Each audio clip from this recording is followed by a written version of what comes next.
Very welcome to the Eurovision Song Contest, the greatest game show in the world.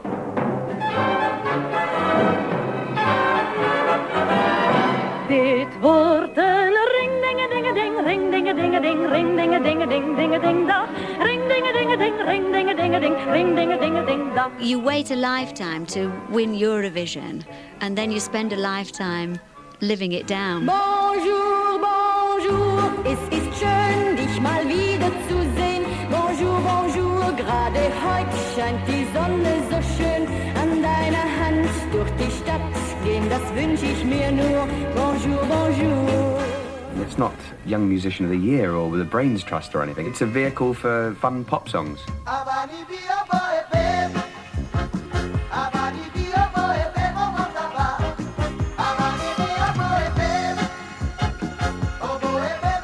It's a musical zoo. It's a performing circus from around the world.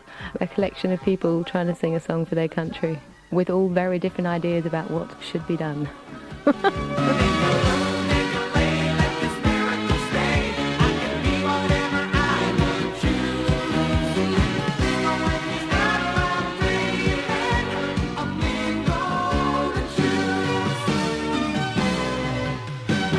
Hello, I'm John Peel, your guide and counsellor for the next 45 minutes of wanton Euro fun. The Eurovision song was born in 1956. I think we can probably hold the Italians responsible. In 1950 they started the San Remo Song Festival. 5 years later, the programme director of Italian television, delirious with enthusiasm for his festival, described it with a wealth of colourful detail to colleagues at a meeting of the EBU, the European Broadcasting Union. It was decided then and there that the San Remo Festival should be given a more thrillingly pan-European flavour. And thus it was that the Grand Prix de la Chanson Européenne, the big prize of Song European, or more elegantly the Eurovision Song Contest, came into being. Here, it was reasoned, was an opportunity to experiment with television technology, bring Europeans closer together, and promote cultural understanding. The first broadcast lasted 75 minutes and came from Lugano in Switzerland on May the 24th, 1956. 7 countries took part, each with 2 entries. An already Eurosceptical Britain shunned the event. It was won by Switzerland with Lise Assir and refrains. Refrain, couleur du ciel, parfum de mes 20 ans. Jardin plein de soleil où je courais enfant. Partout je t'ai cherché, mon amoureux lointain. Étant par les sentiers, tu prenais ma main. Britain did enter the contest in 1957, but came second from last and withdrew in a bit of a sulk. Wounds having been licked, we returned in 1959 and have not missed a year since. Eurovision in the 1950s and early 1960s was dominated by rather damp love songs and set a pattern for totally ignoring all current musical trends and appetites.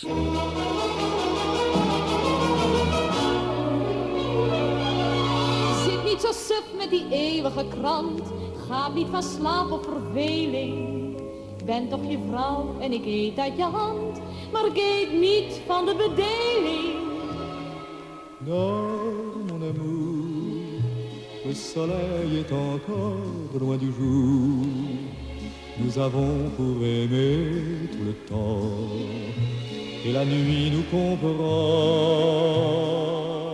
Les amoureux, on voudrait nous séparer, on voudrait nous empêcher d'être heureux. Eurovision woke up to something resembling contemporary taste in 1965, when the first sing-along throwaway pop song to win won for Luxembourg, Francis Gall singing Poupée de cire, Poupée de sang, a wax doll, singing doll. This little gem was written by Serge Gainsbourg. Je suis une poupée de cire, une poupée de son. Mon cœur est gravé dans mes chansons, poupée de cire, poupée de son.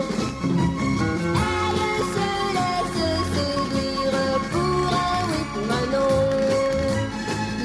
débarque dans les chansons. Poupée de cire, poupée de son. During this period, of course, squadrons of lovable mop-tops were pouring out of Liverpool to take over the world, and England won the World Cup. The ball clearly crossed the line. However, despite this, Britain could not win the song contest. We were good at coming second, though. British luck changed in 1967 when our entry was chosen in a nail-biting Song for Europe competition. Bill Martin and Phil Coulter wrote Puppet on a String. Sandy Shaw sang it and won through to the last 6 of the British heats. But to even get that far, Bill Martin had to, cheat a bit. In The Godfather it says, show me a fortune, I'll show you a crime. Because I'm a great believer in attention getters. And when the 6 songs, and there was contemporaries of mine on it, Roger Greenaway and Roger Cook and Mitch Murray and Peter Callender, great songwriters. But I happen to know the band that were playing. And if you ever look at it, when she sings Puppet, Sandy actually says, stop the orchestra because it's not fair on the songwriters. I wasn't ready there. And then it starts again. And of course, that got a lot of attention. Well, I made sure the orchestra was stopped because I knew certain musicians. So it's a good attention getter. I'm not advocating you should do that now. The song had the merit anyway. Love is just like a merry-go-round with all the fun of the fair. One day I'm feeling down on the ground, then I'm up in the air. Are you leading me on? Tomorrow will you be gone? I wonder if one day that you say that you care. If you say you love me madly, I gladly be there like a puppet on a string. Puppet on a String was a runaway winner and marked the start of a new generation of Eurosong, such as Congratulations, also written by Bill Martin. It made it and killed it because every song became similar to it for a long time. Even Congratulations in its own way is similar. I remember Phil actually wrote Congratulations, and I came in, we had an office with a piano and a wash-hand basin. We were very clean songwriters and 2 chairs, that was all. And he played me this song, and I went, I think I love you, I think I love you, I think the world is fine if you will say you're mine. He said, what do you think? I said, it's a piece of rubbish. Because you don't walk up to someone and say, I think I love you. You say, I love you or I don't love you. He says, well, help it. And I said, I think it's 5 syllables. Why don't we call it Congratulations and Celebrations? And that's all I wrote. And he wrote the rest. Congratulations and celebrations when I tell everyone that you're in love with me. Congratulations and jubilations. I want the world to know I'm happy as can be. Who would believe that I could be happy and contented? I used to think that happiness hadn't been invented, but that was in the bad old days before I met you. When I let you walk into my heart. Congratulations and celebrations when I tell everyone that you're in love with me. Congratulations and jubilations. I want the world to know I'm happy as can be. Britain looked odds-on to win for the 2nd year running with Cliff Richard's Congratulations, but was beaten on the very last vote by the Spanish. Their song, performed by Maciel, was called, enticingly, La La La. It contained the word La 138 times. Amazing, really, that anyone could be bothered to count. Still, presenting the competition that year was Katie Boyle. La La La, which has such inspiring words, didn't it? La La La. It was, without a doubt, the worst lyrics I've ever heard. Lyrics? I don't know what it was. It really... My face dropped. Everything dropped. I was so miserable. I remember thinking, I mustn't insult the winning song. And I couldn't say anything nice about the lyrics. And I just went flat. And nobody was cross with me because we all felt exactly the same way, because it didn't seem very fair. I think La La La has gone lost in the fog of time. I abhor La La La La La La. Not because, I don't even think of it as beaten congratulations. But that was an insult, and that was the decline of the Eurovision when a lyric came in and she sang La La La La La. That was really taking the mick, and that was when the Eurovision was finished. That was the death knell, and that was 1968. Yo canto a la mañana que ve mi juventud y al sol que día a día nos trae nueva inquietud. Todo en la vida es como una canción. Te cantan cuando naces y también en el adiós.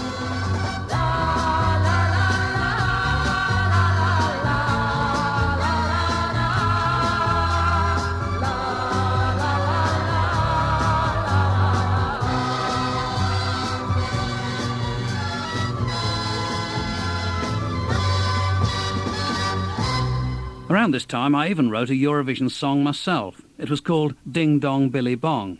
I withdrew it when it became clear that the song was a little too profound for the contest. How could I compete against entries such as these? Sing, song, sing, song, song. Sing, song, song, sing, song, song.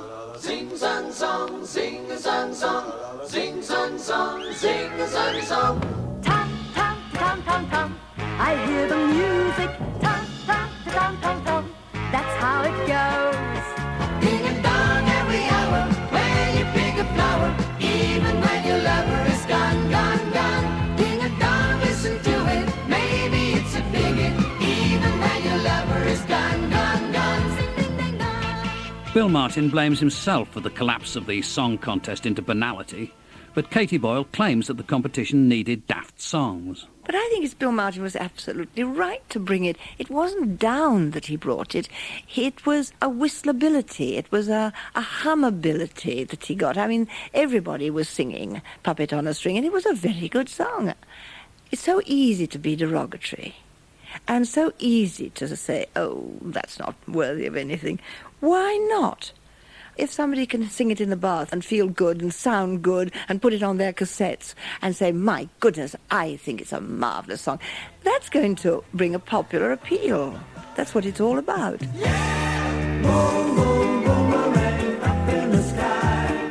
Kangaroo, boogaloo, go out and buy. Ding dong, sing the song, get a guitar cry. Go Jack, hi Jack, don't ask why. Boom, bada, boom, boom, boom. Boom, bada, boom, boom, boom. Boom, bada, boom, boom, boom. Boom, bada, boom, boom, boom. The standard was getting so poor that the Italians, a nation not averse to a bit of a la-la-la themselves, pulled out 3 times during the 1980s and twice in the 1990s, while France and Luxembourg have withdrawn 1 time each due to the perceived lack of credibility of the song contest. But who wants Eurovision to be credible anyway? For the first 20 years, the Eurovision Song Contest was based on performance. This meant that a singer just stood blinking in the spotlights and sang to the audience and camera in a positive manner. Clifford Brown of the Eurovision Broadcasting Union. The thing I always had to try and impress on the people who were judging was not to allow any effect from the actual performance. They're supposed to be judging the actual music and the song itself, not the performance. That may have been true for the first 20 years, but as the contest entered the 1970s, showmanship and a sort of cheesy glamour took over. In 1976, the Brotherhood of Man won for Britain, their performance helped by a modest dance routine, something no one had done before. Nicky Stevens and Sandra Stevens, no relation. We didn't do the routine with the thought of, look, this is going to be catchy, this is going to help us win.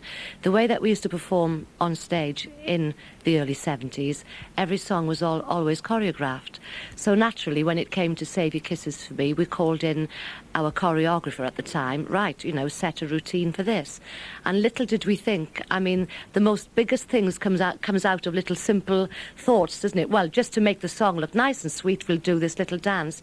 Never thought it would be so big and it would catch on. I was told in ballrooms people were taught how to do the dance. It was never meant to be a big thing to go with a song. It turned out bigger than what we ever thought it would, you know. Exactly, and from that year on, that was what every country copied. Yes, they all copied us. They all did. Copied us. They did. They put choreography, you know, movement to music. Kisses for me, save all your kisses for me. Bye-bye, baby, bye-bye. Don't cry, honey, don't cry. Won't you save them for me, even though you're only 3? 5 years later, we went several steps further, a simple dance routine now being, well, a little bit passé. It was reasoned that having 2 men help 2 women out of their skirts would guarantee Euro triumph, even if the song they were performing wasn't great. Bucks Fizz did it, and they won. Jay Ashton. I think it probably warmed people to us because it was just a bit cheeky and a little bit like, you know, sort of still sweet enough. I mean, if he'd kind of gone down to our underpants, maybe we would have lost a few points. I don't know, maybe we would have got the top points, but you know, I guess it just made people remember us, if nothing else. And try to look as if you don't care less. But if you want to see some more, bending the rules of the game will let you find the one you're looking for.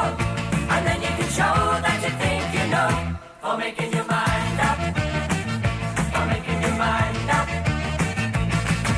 In 1981, this looked pretty raunchy, but now, well. So, who votes for the songs? Here's Norway's musical advisor in the early 1980s, Professor René Harari.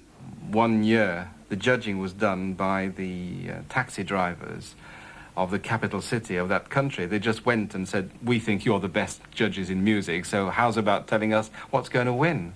Which country? Turkey. Hello, London. Buonasera. Buonasera. BBC London calling. Here are the results of the United Kingdom jury. So, who actually does vote? Head of the UK jury for over 20 years, Colin Berry.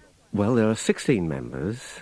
Half of them have to be male and half have to be female. And half of those must be professional, in other words, working people, and the other half non-professional, people out of work, retired, housewives, call it what you will. Of the 16 members, 2... these days, not always the case, but these days, 2 may be from record companies, specifically record companies, not the music business in general. And the 16 members are split into 4 age groups, starting at, I think, 15. You can have someone at 15 years of age, and I suppose up to the senior citizen mark. You know, the sky's the limit. So is the voting rigged? Is it, as loads of people believe, even political? Nicky Stevens of the Brotherhood of Man. Well, the year that we won it flippin' well was Ireland only gave us 3 votes and everybody else gave us 10 or 12, I'll have you know. And I have that written on my chart. Oh, I think there is political voting that goes on in it, definitely. Because you do get the odd song that really is good, and then the country that puts their vote in, which you know are not really nicey-nicey with them at the moment, put on their little hatey face and give them a low mark.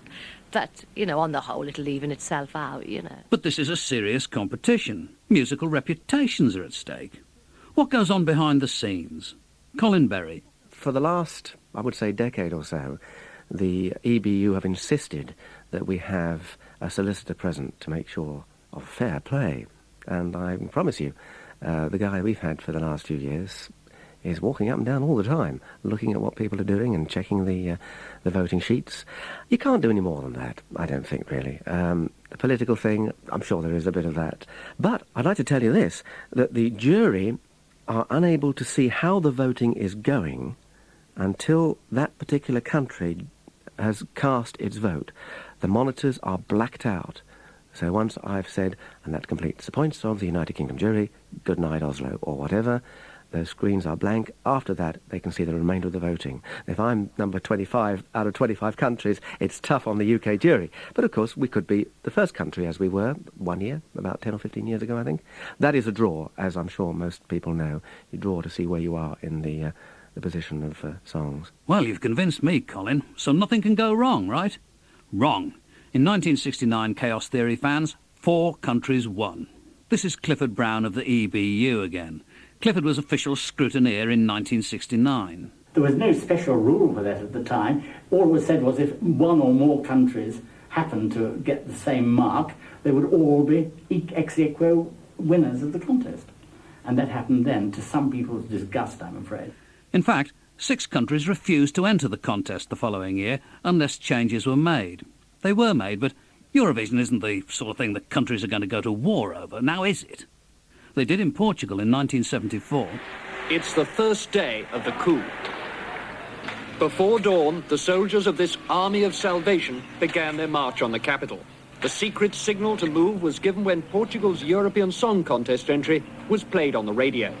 Em silêncio, amor, em tristeza e fim, eu te sinto em flor, eu te sofro em mim. By the way, the following year, 1975, the Portuguese entry was the aptly titled April Dawn, sung by Duarte Mendes, then a serving officer with the Portuguese army. One of the countries that flounced out in 1970 was Norway. Norway later attracted Eurovision headlines for what traditionalists perceived as the wrong reasons. René Harari. I so vividly remember the 1978 contest because whereas it was obvious from the beginning that the Israeli entry was going to win, so there was no excitement there, you suddenly realised halfway through that there was a chance that Norway was going to get nil. And I was on the edge of my seat because I thought if one country gives it 1 point now, it's going to spoil it.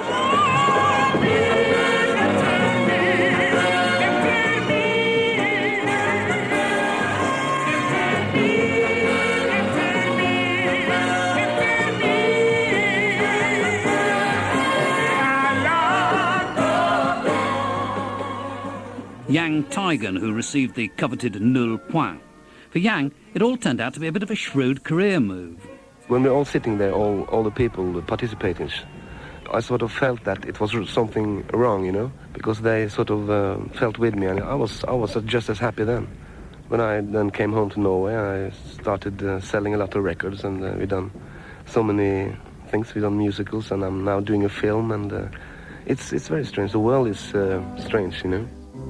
I must have you near me. I can't live the day.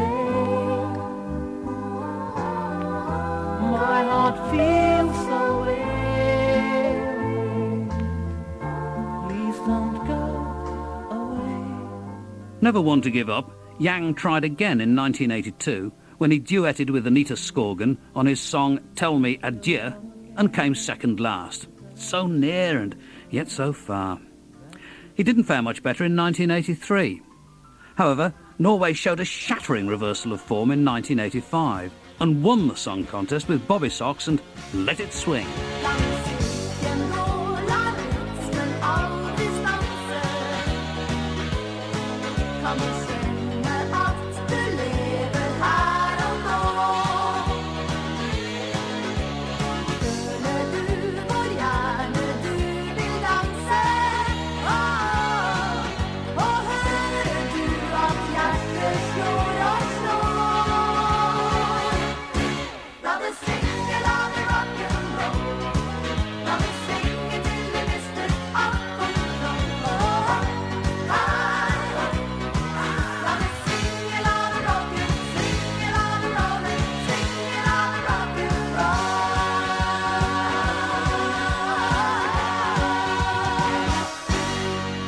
But Norway caused much controversy last year when they won for a second time.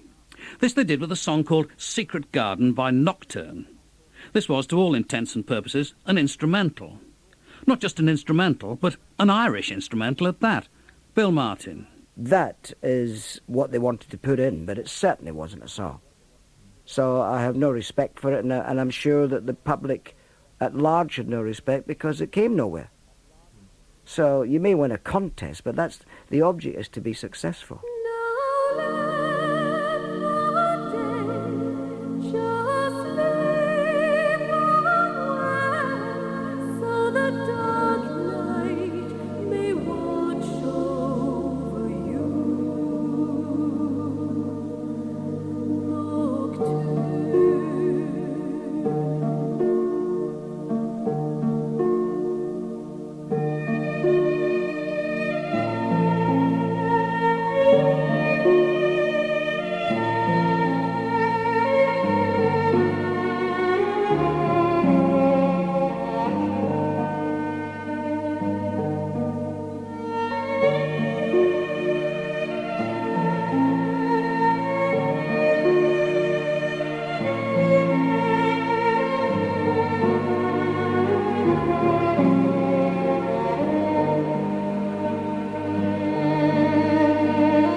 Colin Berry.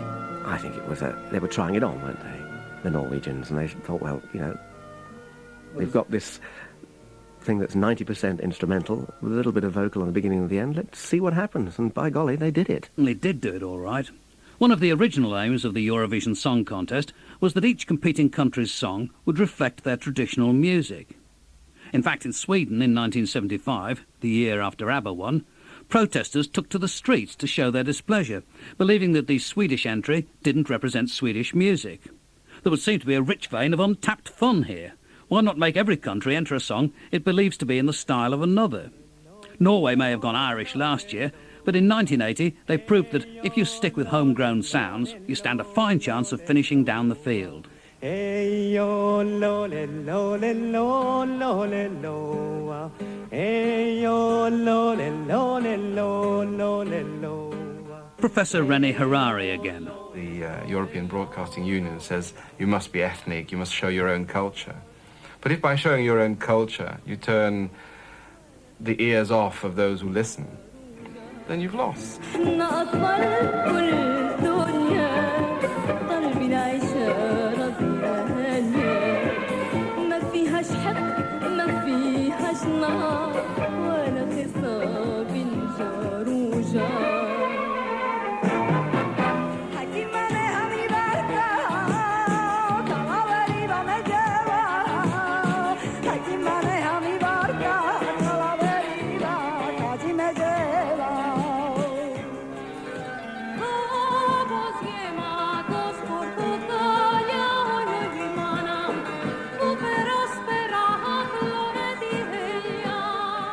What you've got to do is to offer what I would call fast food music.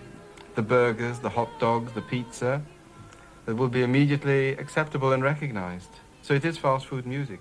Actually, I'm more of a mushroom biryani man myself. Another problem is with languages.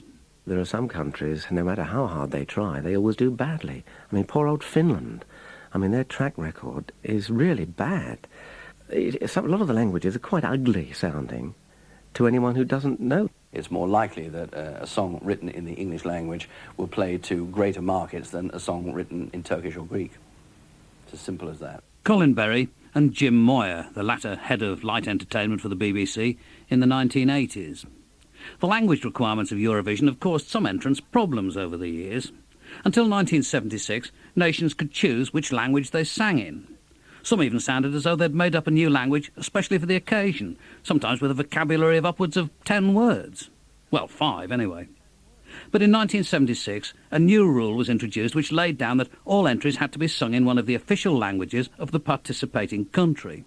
In Switzerland, for example, the song could be in French, German, Italian or Romansh. Presumably the British entry could be in Welsh, or Gaelic, or Manx. So, is there a surefire way of winning the Eurovision Song Contest? I put that searching question to Israel's Uli Aloni when I visited one Eurovision in the late 1980s. I don't think there's a sure formula, but if you want to get the closest to the winning formula, I would say you should do the following. You should take a young singer, a girl, singing romantic song with dramatic overtones in French. Because if you follow the previous years of Eurovision Song Contest, you'll find out that French songs stood more chances than any other song in any other language. And you have to bear in mind that 5 countries in Europe speak French, and it appeals to them. Un premier amour, premier amour, premier amour ne s'oublie jamais, s'oublie jamais, s'oublie jamais. Un premier amour, on le cherche toujours. Dans d'autres amours, toute sa vie, on court après. Comme Philippe a 2 châteaux, le premier en Écosse. Comme Philippe a 2 châteaux, l'autre au Monténégro. Beau le bateau, dansant sur les vagues, ivre de vie, d'amour et de vent. Belle la chanson, naissante des vagues, abandonnée au sable blanc. Certs not to win are songs about famous people, like these.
In a decently ordered society, a term of imprisonment would follow the singing of songs such as those, especially that Beatles one.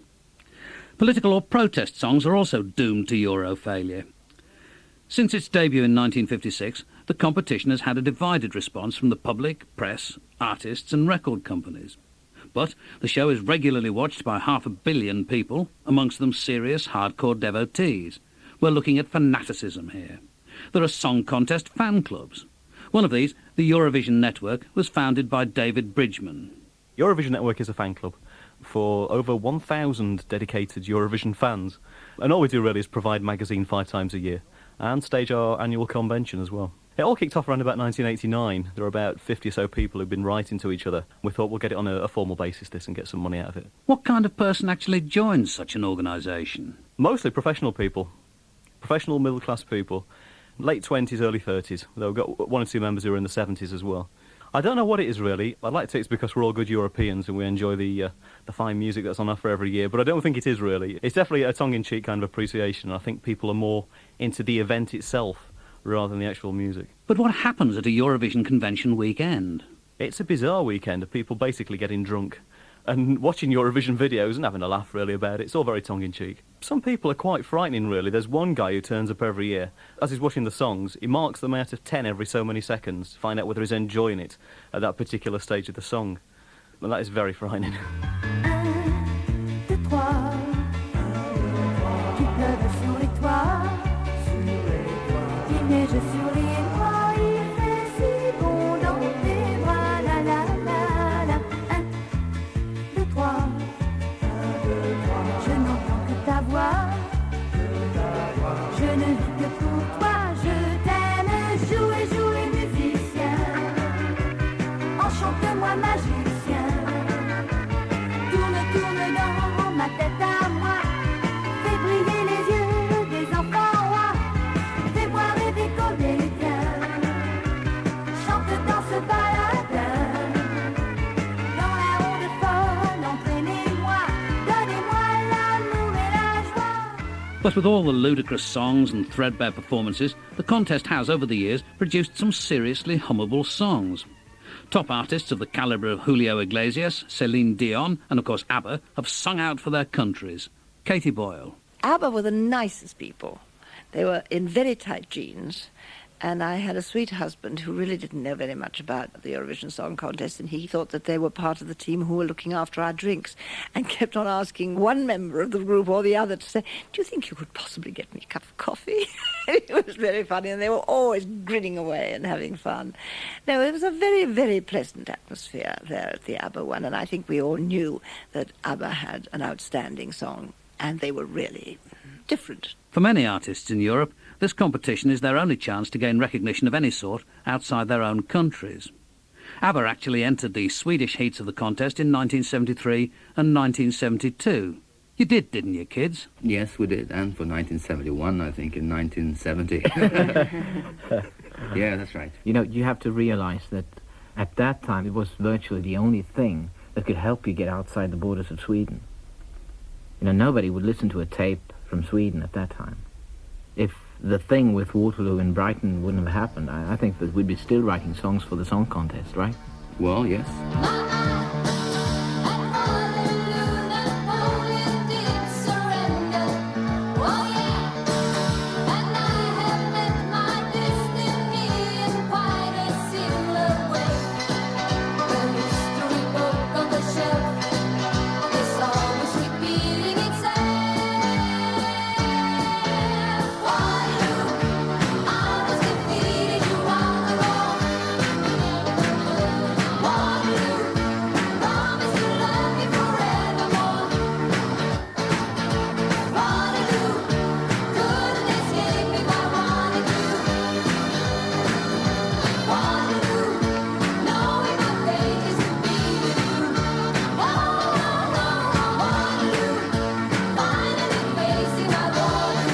Waterloo, ABBA's big 1974 showstopper. In 1968 and 1973, Britain entered with our most successful singer ever, Cliff, now Sir Cliff, Richard. Why did he do it? We felt that we could confidently find one song. So we thought, well, that's it. That's all that really matters. If we've got one song that we think would be our next single anyway, why not use it for the Eurovision and get 400 million people watching? So we did. I mean, the fact that I lost didn't really make any difference at all. And in fact, I think that I, in a way, helped that contest because I don't think it will get out the doldrums unless people like myself do it. I've done it twice and lost both times and sold over 1 million copies of both songs. And that's the only way to look at it. The 1960s and the 1970s were the golden years for Eurovision in Britain, with the competition being gradually reduced to the level of something not dissimilar to a laughingstock in the 1980s. Major British artists wouldn't touch it, and the record companies just didn't want to know. Cynics, me for example, have suggested that the record industry is not interested in something it can't manipulate.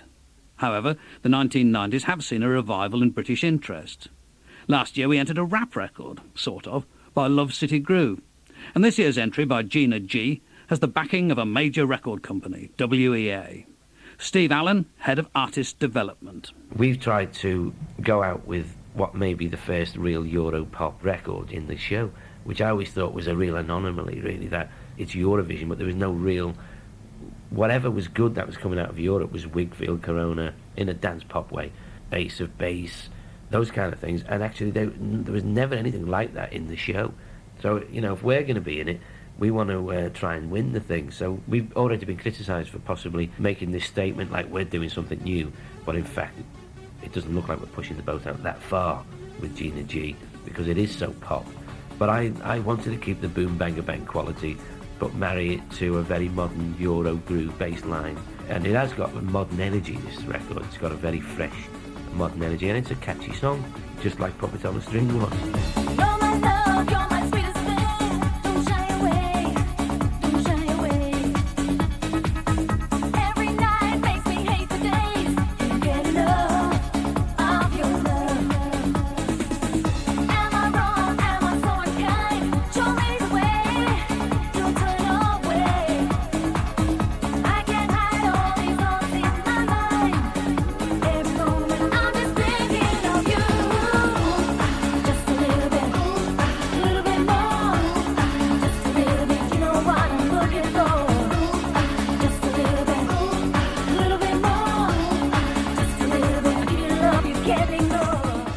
So, what is the future of Eurovision?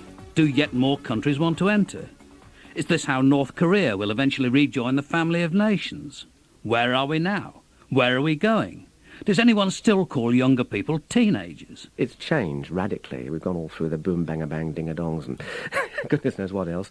I'm not really sure where we are now, and I don't think many people are. Well, I don't know whether they're going to try and take it back with the ideas that a song is a song and therefore let's get a song over, or whether they're going to spread their wings and try and get too many songs from different countries, which I think would kill it off. It'll get into the next century, but it'll decline into disaster unless they rethink in a different level. They've got to make it attractive to young people, and young people are not attracted to it at all.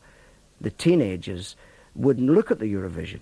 So they've got to think about it in a different way and put up big bucks or get a good salesman like me to go and get somebody. In conclusion, I really, really love Eurovision myself. I love its simplicity, naivety if you like. I love the sheer stupidity of it, the by and large second-rate songs, the gauche performances, and most especially the arcane voting procedures. Nail-biting? They certainly are. I don't, to be honest, much care who wins, although I'd quite like to see Bulgaria win, so that I have an excuse to go there again.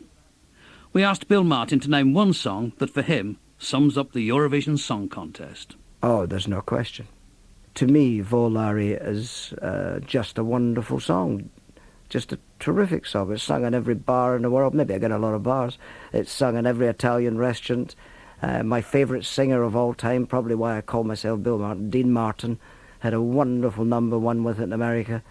It's sung in mafia movies. I love it. It's just great, all from the Eurovision. Nel blu, dipinto di blu, felice di stare lassù. Nel blu, dipinto di blu, felice di stare lassù.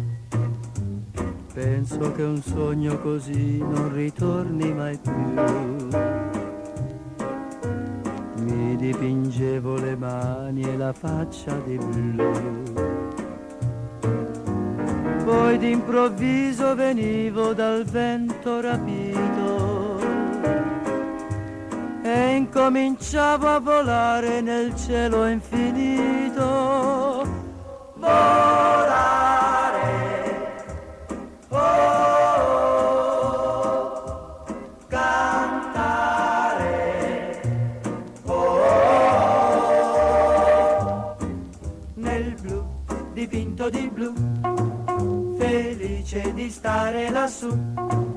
E volavo, volavo felice più in alto del sole ed ancora più su, mentre il mondo pian piano spariva lontano laggiù. Una musica dolce suonava soltanto per me. Volare, oh, cantare.